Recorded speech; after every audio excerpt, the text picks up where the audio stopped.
Assalamualaikum warahmatullahi wabarakatuh. Salam Om Swastiastu. Namo Buddhaya. Salam kebajikan untuk kita semua dan salam kesejahteraan untuk kita semua. Perkenalkan, nama saya Abraham Mauristalakuah dengan NRP 502 6201141 dan saya berasal dari kelas BMPTI dari kelompok N6. Pada kesempatan kali ini, saya akan menjelaskan mengenai metodologi manajemen proyek sebagai bagian dari Wiki Manajemen Proyek TI kelompok N6. Jadi ada beberapa metodologi manajemen proyek. Salah satunya saya akan sebutkan satu persatu. Ada Agile, yaitu metode yang paling sering dipakai, yaitu Agile memecah satu proyek ke beberapa iterasi dan bekerja pada satu iterasi sambil menerima feedback. Ketika satu iterasi selesai, proyek diserahkan ke klien untuk diberikan feedback. Tim kemudian melakukan evaluasi berdasarkan feedback yang diperoleh. Kemudian Kanban, yaitu metode yang menggunakan Kanban board yang memecah proyek menjadi beberapa tugas. Kanban biasanya memiliki 3 segmen, yaitu to do, in progress, dan done, namun dapat diubah sesuai kebutuhan. Kanban membuat manajemen proyek lebih mudah dengan melihat area mana yang butuh perhatian. Selanjutnya adalah Scrum, yaitu pengembangan dari metode Agile dengan beberapa langkah tambahan. Contohnya, setiap hari harus melakukan meeting selama 15 menit untuk membahas kelanjutan proyek. Terdapat Scrum Master untuk memastikan proyek tetap ada dalam timeline dan membantu tim developer mengatasi masalah.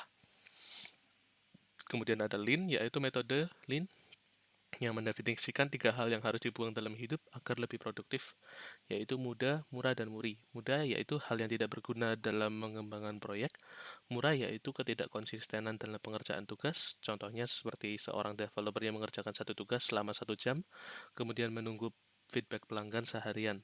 Waktu tunggu tersebut adalah murah. Muri merupakan tekanan dan stres yang diberikan kepada orang lain tanpa alasan yang jelas.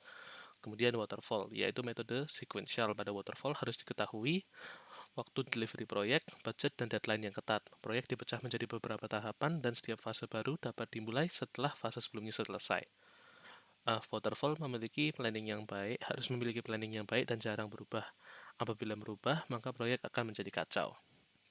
Kemudian ada critical path yang memiliki 3 langkah, yaitu menentukan daftar aktivitas, atur ketergantungan antar aktivitas, dan estimasi berapa lama setiap aktivitas akan berlangsung. Setelah membuat daftar seluruhnya, Anda bisa menentukan mana yang paling pendek. Six Sigma. Six Sigma meliputi 5 langkah, yaitu Define, Measure, Analyze, Improve, and Control. Six Sigma mendefinisikan kebutuhan dan skop jelas proyek.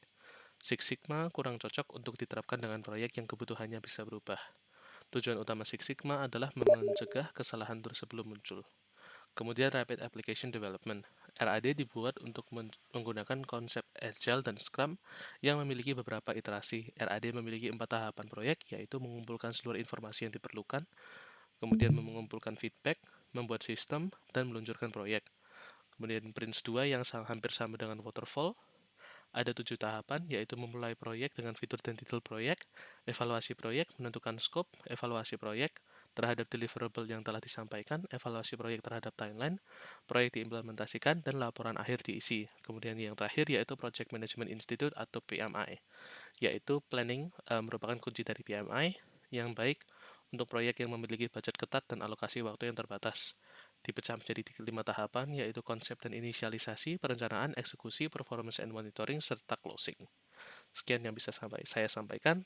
Terima kasih.